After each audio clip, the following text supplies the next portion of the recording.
सात संगत जी प्यार से कहना धन निरंकार जी। सात संगत जी दासी आप सभी के बीच एक और विचार लेकर आई हैं। सात संगत आशा है प्रवान करेंगे। सात संगत जी प्यार से कहना धन निरंकार जी। उसकी तलाश कैसी जो आँखों के रूबरू है, ये जुस्त जो नहीं है। सात संगत तो ही ने जुस्त जो है। तो सात संगत इंसान की विडंबना नहीं कहेंगे तो और क्या कहेंगे कि इंसान उसकी तलाश करता है जो इससे सबसे करीब होता है। सात संगत और इसीलिए ये इंसान अपनी ही उल्टी सोच और समझ का शिकार होकर फिर अपने ही इस जीवन को बाजी को हार बैठता है। सात संगत और इंसान ने अपने जीवन में कहानी गलत धारणाएं बना रखी है। सात संगत जिसके कारण इंसान इस प्रभु परमात्मा से अपने आप को दूर ही कर बैठा है। सात संगत सात संगत इंसान को परमात्मा से दूर करने वाली कई धारणाएं में से एक धारणा यह भी है सात संगत कि इंसान समझना है कि परमात्मा को सात संगत इंसान तो समझता है कि परमात्मा को पाना तो बहुत कठिन है और बस इसी धारणा ने मनुष्य के जीवन की धारा को प्रभु सागर की ओर बहाने से रोका रखा हुआ है। सात संगत क्योंकि इंसान ने अपनी माँ में यही धारणा बना रखी है कि परमात्मा तो बहुत दूर है, किसी पहाड़ पर है या किसी आकाश में है। और सात संगत आकाश से भी पैर मृत्यु के बाद कोई अनंत दूरी है। तो सात संगत जो परमात्मा और इंसान के बीच में है, मनुष्य यही सोचता है कि किसके समर्थक है, जो परमात्मा का सात संगत जो परमात्मा को पा सके। सात संगत क्योंकि हमारी समझ और पहुँच तो बहुत छोटी है और सीमित है। सात संगत लेकिन प्रभु की दूरी बहुत है ही ज़्यादा है और अनंत है। तो भला इसे कैसे पार कर सकेगा कोई? यह दूरी तो कभी भी सात संगत जी सकती है और यह तो यात्रा पूरी ही नहीं हो सकती। तो सात संगत जी शक्ति तो यही उचित है कि किस यात्रा को छोड़ दिया जाए और जो यात्रा पूरी हो सकती है उसको ही पर क्या किया जाए। तो सात संगत जी धन पाना संभव है क्योंकि धन की और मनुष्य के बीच की दूरी बहुत ज़्यादा नहीं है। सात संगत जी धन पाना भी आसान है, लेकिन सिर्फ परमात्मा की दूरी ही बहुत अधिक है। तो सात संगत इसलिए इसे तय कर पाना बिल्कुल ही असंभव है, नामुमकिन है। तो जब तक हमारी यह धारणा नहीं टूटेगी, हमारे भाव नहीं बदलेंगे, तब तक हमारी कोई भी गति नहीं हो सकती। सात संगत तब तक हमारी और इस परमात्मा के बीच की जो दूरी है वो ऐसे ही बनी रहेगी। तो सात संगत दासी को इसी संदर्भ में सात संगत 1% याद आ रहा है। सात संगत कि एक गांव में एक गरीब किसान रहता था और वो बहुत ही गरीब था, लेकिन वो दुखी बिल्कुल नहीं था। वो हमेशा ही सुखी रहता था। सात संगत और इसका कारण यही था कि जो भी उसके पास था वो उससे ही संतुष्ट था। सात संगत इसीलिए ही वो सुखी रहता था क्योंकि सात संगत सुख के लिए हमारे पास कितने और कैसे साधन हैं, इससे हमारे सुखी रहने का कोई नाता नहीं होता। तो सात संगत हम साधना में कितने संतुष्ट हैं, इससे हमारे सुख का संबंध होता है, क्योंकि सुख तो संतोष का ही दूसरा नाम है। सात संगत इसीलिए भले वो किसान दरिद्र था, गरीब था, लेकिन वो संतुष्ट था और इसीलिए वो सुखी रहता था। सात संगत फिर एक दिन उसके घर एक फकीर बाबा आए गए। सात संगत उसके घर रात भर विश्राम करने विचार से वही ठहर गए। तो सात संगत उसकी सहज ने फकीर बाबा की खूब सेवा की। फिर पक्के बाबा ने उसकी शान को कहा कि तू कब तक मिट्टी के साथ ऐसे ही मेहनत करता रहेगा, जबकि इस ज़मीन में तो ऐसी ऐसी खदानें भरी पड़ी है। तो साथ संगत, जहाँ हीरे जवाहरात भरे हुए हैं और जितनी मेहनत तो खेत में उगने में कर रहे हैं, इतनी मेहनत करके तो तुम्हारा पति हो सकता है साथ संगत। तो साथ संगत जी, यह बात सुनकर फिर इस रात उसे किसान साथ संगत सारा सुख और संतुष्टि नष्ट हो जाती है। तो साथ संगत उसे पहली बार इस बात का एहसास होता है कि मैं कितना दर्द और गरीब हूँ साथ संगत। इसीलिए रात को फकीर बाबा तो सो गए, लेकिन वो किसान नहीं सो सका, क्योंकि जिसकी महत्वाकांक्षी थी साथ संगत, तो फिर उसकी नींद नष्ट हो जाती है। फिर जब वो सुबह हुई तो उसके सामने यही सोचकर कि उससे ज़्यादा दरिद्र और गरीब इस पृथ्वी पर और कोई भी नहीं है साथ संगत, इसीलिए उसने इन दिन अपनी वो सारी ज़मीन बेच दी और मकान भी बेच दिया और सारे पैसे लेकर निकल पड़ा साथ संगत हीरे की खदान की खोज में। वो गांव-गांव मटका पर उसको हीरे की खदान तो नहीं मिली, लेकिन जो उसके पास पैसे थे वो ज़रूर ख़त्म हो गए। तो साथ संगत हालात ऐसे हो गए कि फिर उसको भीख मांग कर अपना गुज़र करना पड़ा और साथ संगत 12 वर्षों तक वो भीख मांगता हुआ एक सड़क के किनारे पर गया साथ संगत। भीख मांगते हुए साथ संगत वो सड़क के किनारे मर गया। उसे कुछ मिला तो नहीं, लेकिन जो हो सका साथ संगत वो भी छोड़ गया साथ संगत। फिर 12 वर्ष के बाद वो फकीर बाबा फिर उसे गांव से गुजरे जिसमें वो किसान रहता था। फिर फकीर बाबा उसके मकान पर भी गए, लेकिन अब तो वहाँ रहने वाले लोग भी बदल चुके थे साथ संगत।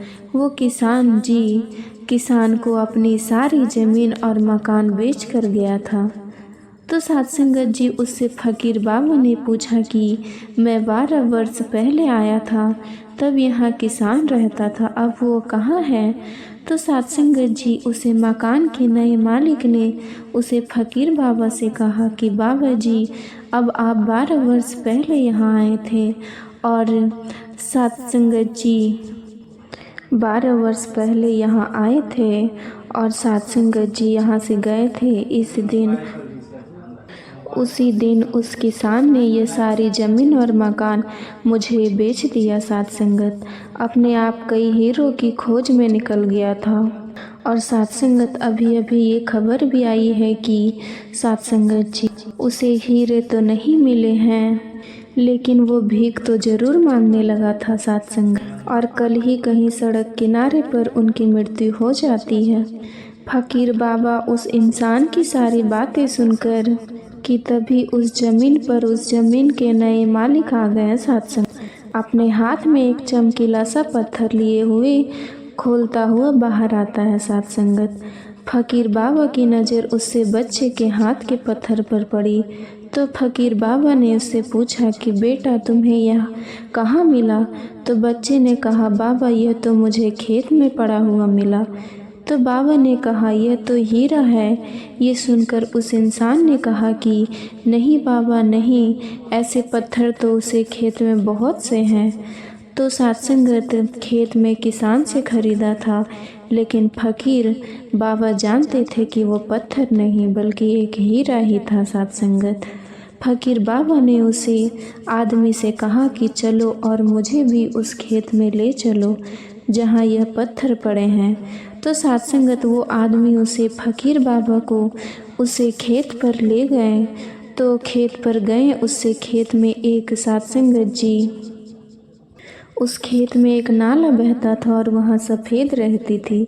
तो साथ संगत फिर उसे वहाँ शाम तक खोजने और भी कहानी कीमती पत्थर मिले, जितने कीमती करोड़ में थी साथ संगत। उसे किसान का नाम अली हाजिब था और उसे गांव का नाम गोकुलकुंडा था साथ संगत। इसी ज़मीन पर वो विश्वविख्यात हीरा भी मिला था। तो साथ संगत इस कहानी का सार यही है कि परमात्मा की खोज में जो आदमी कहानी दूर निकल जाता है तो फिर वो उसे किसान की तरह भटकता है, क्योंकि परमात्मा तो यही है जहाँ हम हैं और आप भी हैं। ये कहानी दूर नहीं है। जीवन का परम लक्ष्य यह प्रभु तो बहुत ही निकट है, एकदम पास है। बस सर झुका लीजिए इस पूर्ण सतगुरु के चरणों में और पा लीजिए जैसे। फिर आंखें खोलें और देख लीजिए इसे, और सुनने पर इसकी वाणी भी सुन देती है। तो सत्संगत इतने निकट यह प्रभु की हमारी अपनी आँख की पुतली से भी करीब हैं। ये प्रभु अत्यंत ही पास हैं और उसे पाया भी जा सकता है। बस ज़रूरत है प्रभु के जानकारी की संधिनीय।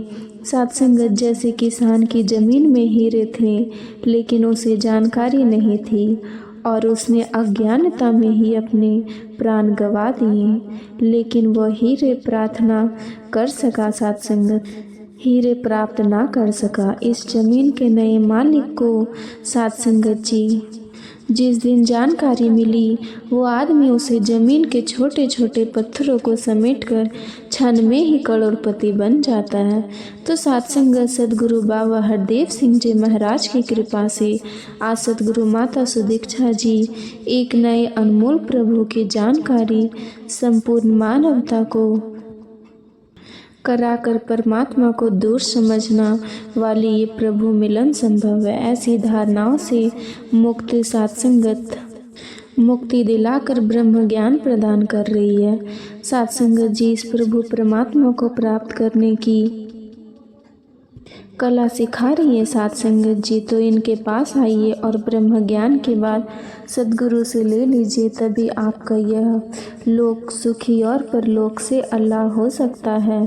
तो सत्संगत दासी वही तुलसीदास जी का वह दोहा याद आता है कि निकट खड़ा है प्रेम। सत्संगत जी प्यार से सत्संगत जी एक बार सड़क पर कोई सज्जन अपने ही ध्यान में मगन होकर अपनी नज़रों को नीचे किए हुए कहीं जा रहे थे। तो सत्संगत उस सज्जन को देखकर कुछ ऐसा प्रतीत हो रहा था कि जैसे उस सज्जन के दिमाग में कोई बहुत ही गहरे विचार उछल कूद रहे हैं। तो सत्संगत लेकिन तभी अचानक सामने से एक और सज्जन मुस्कुराते हुए उस सज्जन के पास आता है। तो सत्संगत उसके चरणों को छूकर फिर उसको धन निरंकार जी करता है। तो सत्संगत अचानक हुई इस हरकत को देखकर ऐसा लग रहा था कि मानो जैसे उससे पहले सज्जन की कोई बहुत ही गहरी सत्संगत नींद टूट गई हो, लेकिन फिर भी उस सज्जन के चेहरे पर कोई भी दुख का भाव बिल्कुल नहीं था सत्संगत, बल्कि उसके चेहरे पर तो मानो एक खुशी झलक पड़ी थी। और फिर उसने भी उस दूसरे इंसान के पैरों को छूकर उसको भी धन निरंकार जी महाराज कहकर संबोधित किया।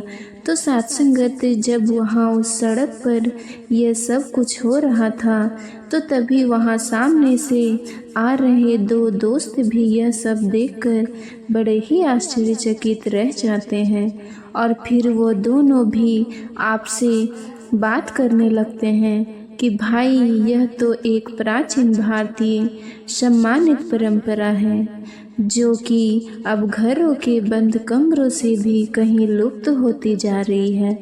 और यह लोग है कि सड़कों पर ही ऐसे ही खुलेआम एक दूसरे के चरणों को स्पर्श कर रहे हैं। तो सत्संगत यह तो एक बहुत ही बड़ी बात हो गई। और फिर उन दोनों में से पहला व्यक्ति बोलता है कि भाई यह कोई बड़ी बात नहीं, क्योंकि यह तो निरंकारी सत्संगत है और यह तो ऐसा ही करते हैं। तो सत्संगत उस सड़क पर हुई ये एक छोटी सी घटना अपने आप में बहुत कुछ समेटे हुई थी, क्योंकि सत्संगत प्रभु की बनाई हुई इस कृति में अगर सबसे सर्वश्रेष्ठ कोई चीज़ है तो वो केवल इंसान है, मानव है। और इस इंसान में प्रत्येक वस्तु इस प्रभु परमात्मा ने केवल इंसान के लिए ही बनाई है। और साथ संगत हर संरचना का केंद्र बिंदु भी केवल इंसान ही है। तो इस घटना भी मानव ने मानव के चरणों का स्पर्श किया। तो साथ संगत यहाँ पर पहले मानव ने दूसरे मानव को महान माना है और दूसरे ने पहले मानव को, तो फिर अब तो कोई भी फर्क करने वाली बात ही नहीं रही। तो साथ संगत कौन छोटा है और कौन बड़ा, तो यह तो छोटे बड़े का निर्णय करने का भी कोई प्रश्न ही नहीं रहा। तो साथ संगत ये प्रश्न तो यही समाप्त हो गया, क्योंकि यह तो समानता का ही एक जीता जागृति दृश्य है। साथ संगत हम जिनको धर्म कहते हैं, जैसे सनातन धर्म, इस्लाम धर्म या फिर सिख और ईसाई धर्म, तो इनके केंद्र बिंदु भी केवल इंसान ही है। साथ संगत जी वासुदेव कुटुंबकम अर्थात सारी पृथ्वी ही हमारा परिवार है और श्वास श्वास सिमरो गोविंद मन अंतर की उतरे चित हो, ये वाक्य भी केवल मनुष्य के लिए ही कहा गया। और साथ संगत महापुरुषों, अगर इस संसार में मनुष्य ही नहीं रहा, मानव ही नहीं रहा, तो फिर यह सब बातें का कोई मतलब ही नहीं रह जाएगा। तो साथ संगत इसीलिए साथ संगत जी सभी से प्रेम करो, क्योंकि प्रेम ही ईश्वर है। यह भी ईसा मसीह जी ने केवल इंसानों से ही कहा था। सबका सार तत्व एक ही है और वह केवल मनुष्य ही है। तो साथ संगत जो थोड़ी देर पहले एक इंसान दूसरे इंसान की चरणों में झुका हुआ था, तो उससे एक आदर्श मनुष्य का निर्माण परिलक्षित होता है। तो साथ संगत एक संस्कार प्रस्तुत होता है। साथ संगत जी वह इंसान के सामने झुक रहा था, नहीं बल्कि भगवान ही भगवान के सामने झुक रहा था। साथ संगत क्योंकि परमात्मा ही हमारी जीवन शक्ति है और आत्मा के साथ संगत जी आत्मा के रूप में यह हमें परिचालित कर रहा है। साथ संगत जी इसी की शक्ति से हम दुनिया की सभी क्रियाएं संपन्न करते रहते हैं और इसी प्रभु का आत्म रूप में दर्शन ही हमारे संपूर्ण दर्शन शास्त्र का मूल है। हमारे बड़े बड़े दार्शनिक भी जो हुए हैं, उनकी विचारधारा भी इसी विचार केंद्र के इर्द गिर्द ही घूमती रहती है। साथ संगत यही तो जीवन दर्शन है जो हमें इस परमात्मा के निकट लाता है। साथ संगत जी तत्वमसी अर्थात तू ही ब्रह्मा है और गहराई से सोचो तो सिर्फ यही मैं है और सिर्फ यही शेष है, अन्य तो कुछ ही है ही नहीं।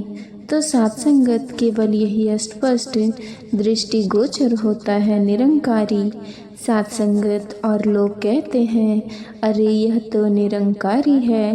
तो निरंकारी कौन है? क्या वो शरीर निरंकारी है जो एक दूसरे के चरणों में झुक रहे हैं, या फिर वह नाम निरंकारी है जो इन शरीरों की पहचान है? तो कौन क्या है वो लोग जो उन्हें देखकर कह रहे थे कि यह तो निरंकारी है, तो उन शरीरों को ही निरंकारी समझ रहे थे। परंतु आप सोचो क्या केवल तो साथ संगत जी हम देखते हैं कि इतने शरीर इस दुनिया में इधर उधर से घूम रहे हैं, लेकिन कोई भी झुक नहीं रहा है, बल्कि अकड़ रहे हैं, लड़ रहे हैं और झगड़ रहे हैं। साथ संगत यदि इनके अंदर में भी झुकने की भावना नहीं होती तो ये भी कभी नहीं झुक सकते थे। तो निरंकारी तो अंतर की ही वह भावना है जो इन्हें झुकने के लिए प्रेरित कर रही है। साथ संगत निरंकारी तो एक मिशन है और मिशन होता है एक मकसद, सेवा, सुमिरन और सत्संग के शास्त्रों के साथ इस जीवन को विजय बनाने का मकसद। और साथ संगत विजय भी ऐसी कि विजय जिसमें किसी दूसरों को पराजित करने की कोई आवश्यकता ही नहीं होती, बल्कि यहाँ तो कोई दूसरा ही नहीं, बस एक ही है और वो है परमात्मा। तो साथ संगत क्या निरंकारी मिशन सेवा है? सिमरन है या फिर सत्संग है? सत्संग है नहीं तो सात्संगत इनमें से कोई एक नहीं है, बल्कि ये तीनों मिलकर जिनका निर्माण करते हैं वही निरंकारी मिशन है सात्संगत। सात्संगत निरंकारी मिशन तो एक आध्यात्मिक आंदोलन है जो पूरी मानव जाति को एक परमपिता को जानकर फिर इसकी भक्ति करने की प्रेरणा देता है। सात्संगत निरंकारी मिशन किसी भी धर्म परिवर्तन नहीं करता, बल्कि जो जिस पीर पैगंबर या अवतार को मानता है यह तो उन्हीं की शिक्षाएं को ही सही रूप में मानने की प्रेरणा देता है। और वास्तविकता तो यह है कि हर धर्म मानव जाति की भलाई मकसद की आधारशिला पर स्थापित रहता है, तो फिर वह आपसी लड़ाई झगड़े की गुंजाइश कहाँ रह जाती है सात्संगत। परंतु महान गुरु पीर पैगंबर की शिक्षाएं को सही रूप में ना मानने के कारण ही लड़ाई झगड़े की गुंजाइश उत्पन्न रहती है। तो सात्संगत निरंकारी मिशन तो सभी आध्यात्मिक शिक्षाएं की सही व्याख्या करके मानव की अज्ञाताओं को दूर कर रहा है सात्संगत।